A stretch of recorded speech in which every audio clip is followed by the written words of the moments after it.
Salut à tous, j'espère que vous allez bien. En tout cas, moi je vais très bien. Pour ceux qui ne me connaissent pas, je m'appelle Maxime, j'ai 19 ans. Je suis un passionné de la menuiserie, du travail du bois. Et donc, dans cette vidéo, je vais vous présenter mon atelier. Allez, c'est parti!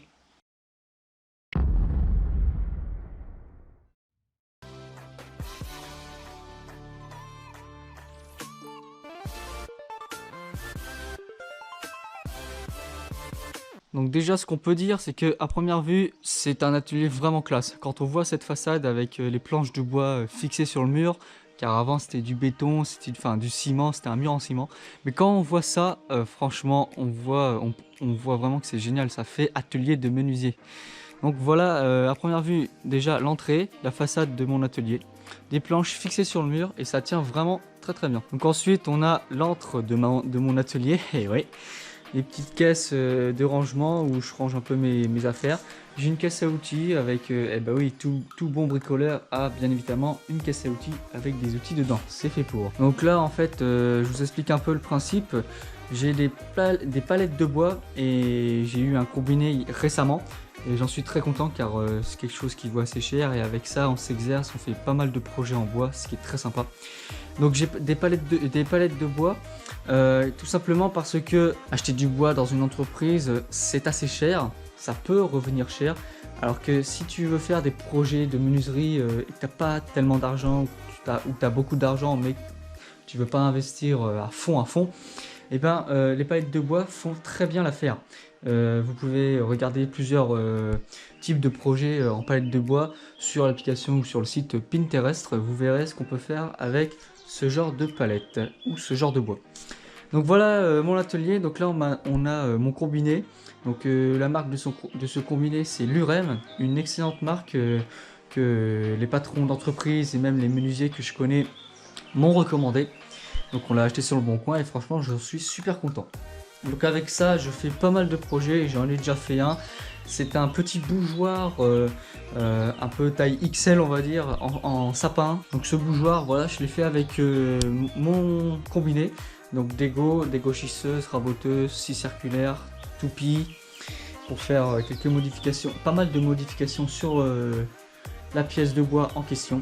Et donc après j'ai utilisé ma perceuse à colonne qui se trouve dans la grange, mais bon voilà. Donc ensuite on a mon établi avec deux étaux, et oui c'est un peu la grande classe, c'est un peu le luxe, car normalement sur un vrai établi de menuisier, en fait il n'y a qu'un seul étau, c'est une presse en fait, c'est même pas un étau, c'est une presse qu'on retrouve à gauche. Mais bon, sur cet étau, je me suis dit allez, je me fais plaisir. Pourquoi pas en mettre deux, ça change et puis c'est un peu original d'en mettre deux, même si c'est pas tellement comme ça qu'on fait. Mais en tout cas ça peut vous aider si vous mettez deux étaux sur votre établi. Si par exemple vous avez une planche qui fait 4 ou 5 mètres de long, je dis n'importe quoi, hein. Et bien vous la pressez sur vos étaux ici, et vous avez un maintien plus important. Et donc après vous pouvez travailler beaucoup plus facilement et vous avez plus de précision dans ce que vous faites. Donc ensuite on y retrouve ma scie pendulaire, ma petite scie à onglet. Donc faut dire qu'une scie pendulaire ou une scie à onglet c'est la même chose. C'est toujours pratique d'en avoir une dans son atelier car si on n'a pas ça, on peut pas tellement faire de travail sur du bois, et c'est super pratique d'avoir ça dans son atelier. Donc cette scie pendulaire franchement bon, elle est vieille mais elle tient vraiment le coup, elle marche très très bien, ça fait longtemps qu'elle n'a pas tourné. Je l'ai essayé en faisant quelques usinages sur du bois de palette, et je suis vraiment content de cette scie pendulaire que j'ai retrouvée dans la grange. Donc là après on a une pièce de bois, mais bon, je pense que vous avez deviné, ça va être un projet que je tournerai dans une future vidéo. Je ne vous en dis pas plus. Et là ensuite, bon là après il y a mon échelle qui me permet de monter à l'étage où on peut retrouver le stock à bois.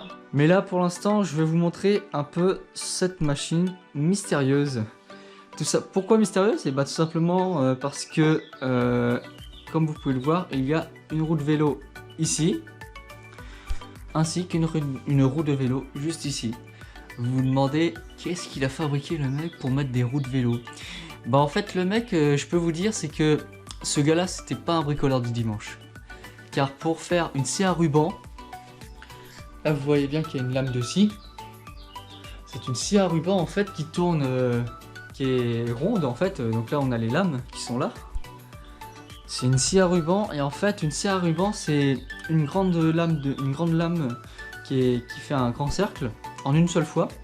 Et avec un moteur et une courroie et du courant électrique, et ben le gars il a bricolé ça avec des roues de vélo, ce qui permet à la lame de reposer sur les roues de vélo et à ce que les roues de vélo tournent pour que la lame tourne très vite et puisse couper du bois.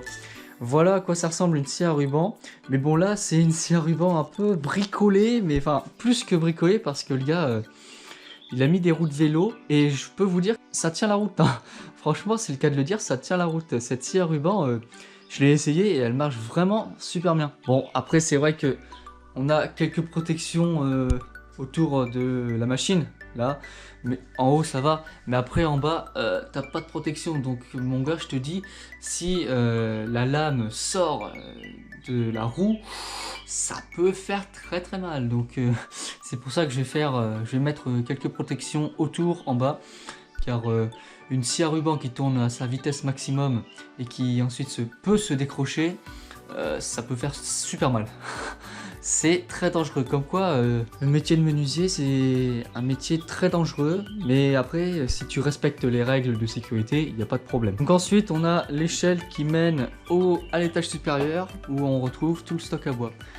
Je vais pas vous filmer là-haut parce qu'il fait nuit noire, j'ai pas de lampe torche, mais ce que je peux vous dire c'est que tout le palier, tout le plancher que vous voyez ici, avec les poutres, les bastins, et ben en fait c'est un stock à bois. Donc juste en haut il y a plein de planches, bon c'est bien rangé, mais il y a plein de planches de bois qui sont en haut et c'est mon stock à bois.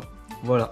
Ensuite là on y retrouve 2-3 vestiaires, 2-3 armoires un peu pour ranger je sais pas, par exemple des outils ou du vernis, des pots de peinture, des outils.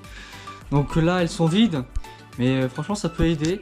Ouais, c'est toujours sympa d'avoir des armoires dans son atelier. Et bien voilà les amis, j'en ai fini pour cette vidéo. J'espère que ce tour d'atelier, j'espère que cette vidéo vous aura plu.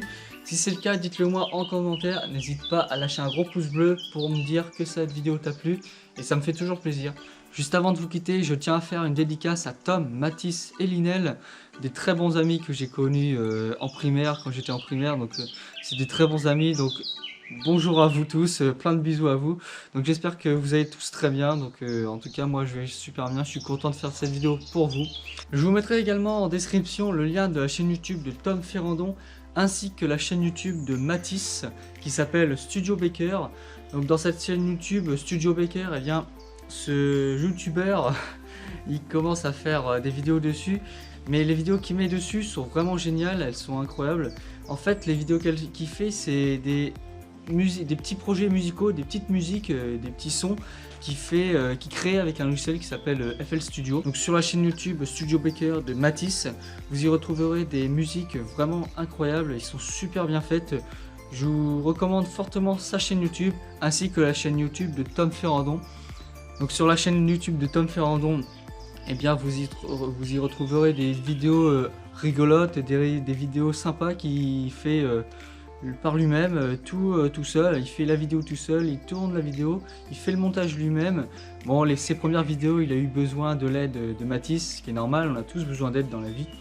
Mais les vidéos que Tom fait sur sa chaîne YouTube sont vraiment sympas, je vous conseille d'aller la voir, ça lui fera toujours plaisir. Donc allez vous abonner, allez voir sa chaîne YouTube, ainsi que la chaîne YouTube de Studio Baker. Bien évidemment, je vous mettrai les liens de ces deux chaînes YouTube en description. Alors sur ce, j'espère que cette vidéo vous aura plu. Si c'est le cas, dites-le moi en commentaire. Lâchez un gros pouce bleu, ça me fait toujours plaisir. Et surtout, gardez la forme. Et à la prochaine.